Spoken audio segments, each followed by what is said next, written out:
I know there are people reading around me in depth right now, which I think is really cool. I always welcome that. I want more of it. Tell your friends. But if you're reading deeply in me, you're going to run into this Latin phrase again and again and again. Educare est educare. Educare est educare. Duke in there is leadership. A is just out.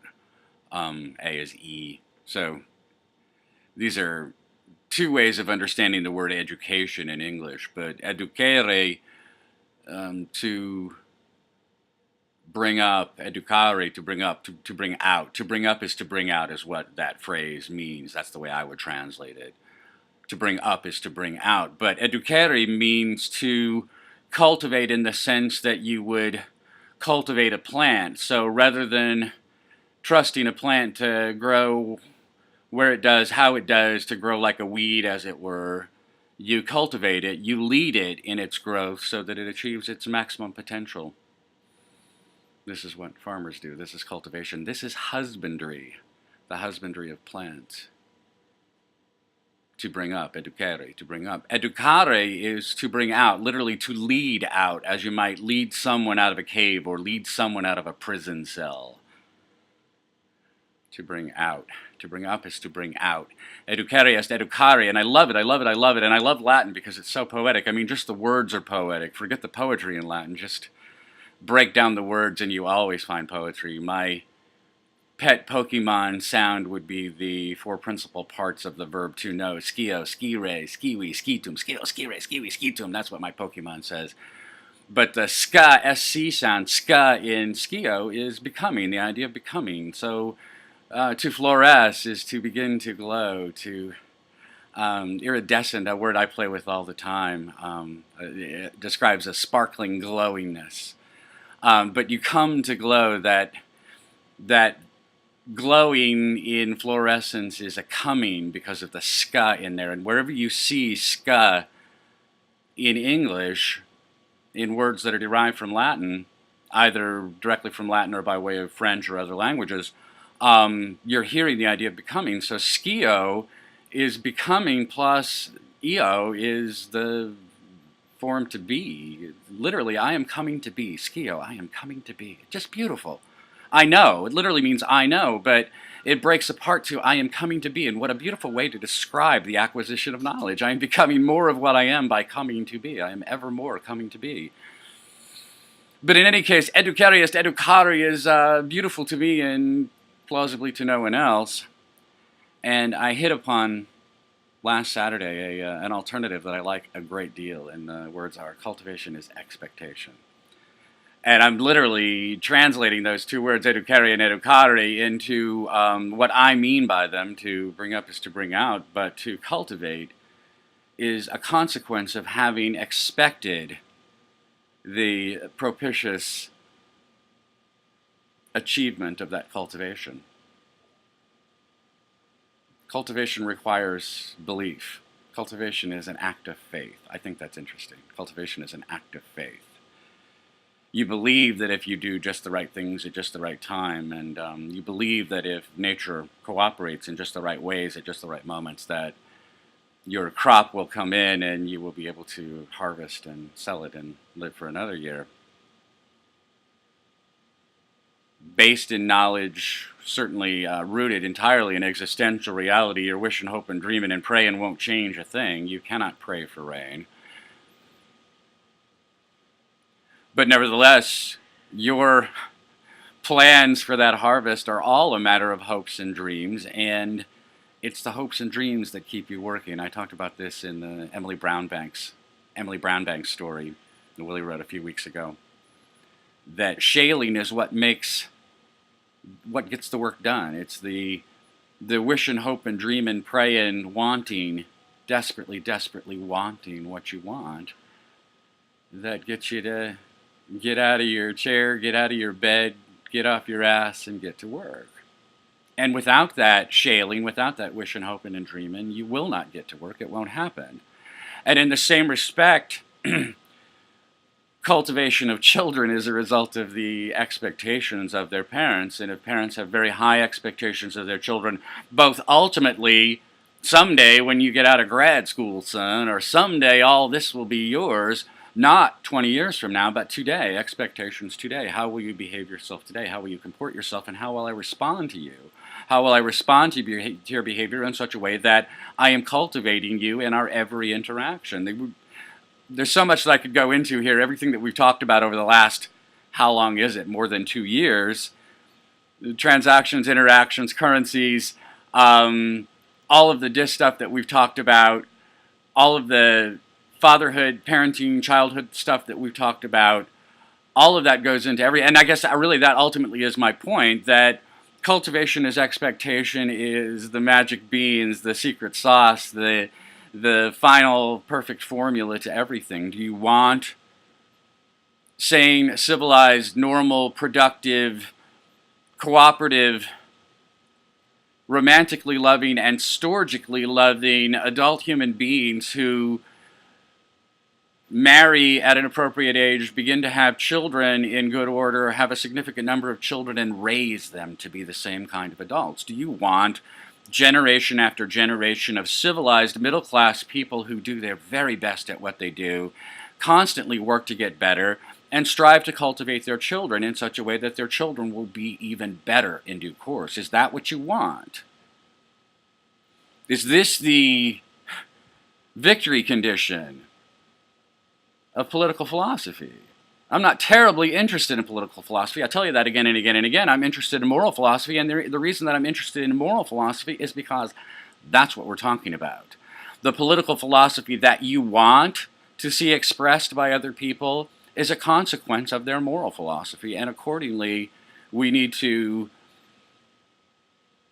teach the right moral philosophy to our children, or we cannot possibly expect them to grow up to be sane, civilized adults. You cannot harvest weeds.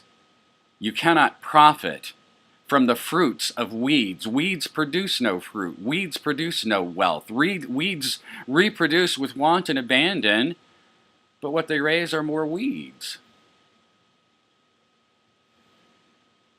The very best children in the West right now, the children with the best chance of achieving the best success as sane, normal, civilized, middle-class human beings, those children are being raised by testudo fathers. This is the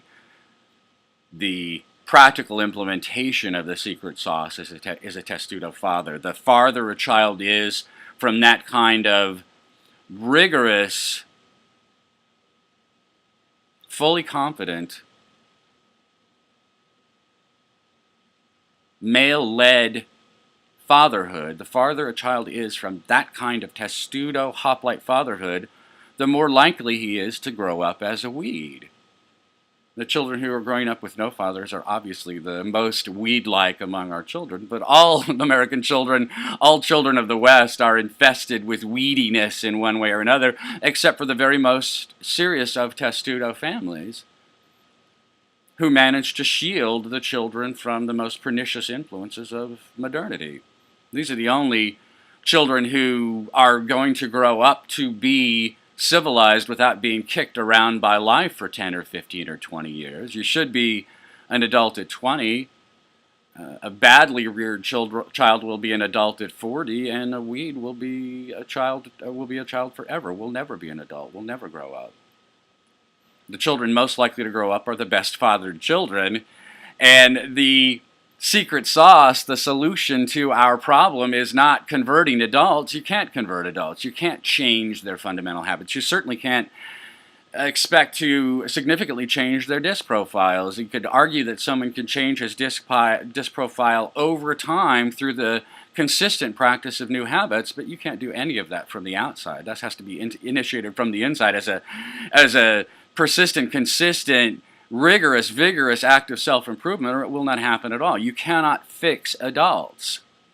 And the trick to the cultivation that we need to see among the children of the West is to cultivate them when they're toddlers.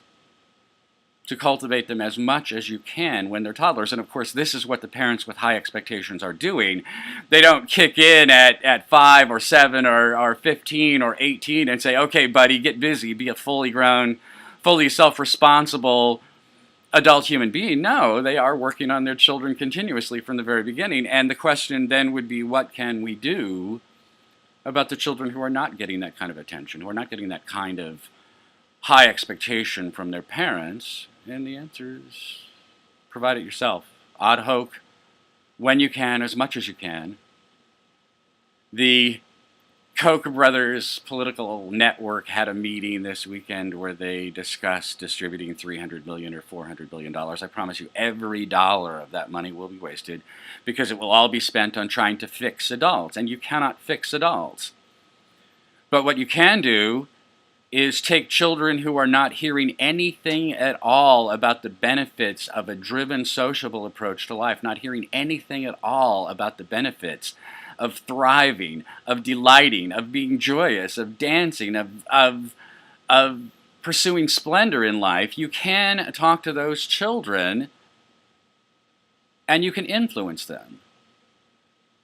You can't give them everything they're missing, and the only person who can give them everything they're missing is Dad, and Dad presumably has already defaulted on his obligation.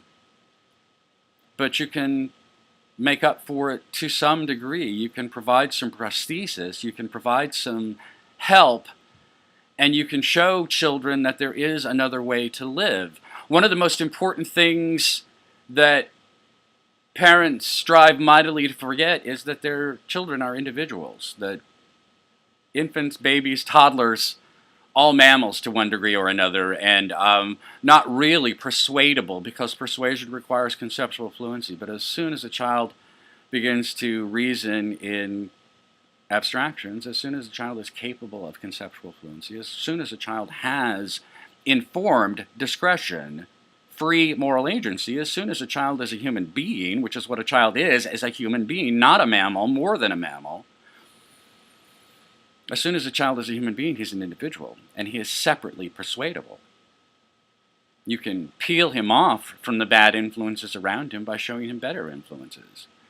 And the time to do that is not 5 or 6 or 7 or 9 or 15 or 18 or 27 or 30 or 40 or 50. The time to do that is age 2. 1-year-old, 2-year-old, 3-year-old, 4-year-old.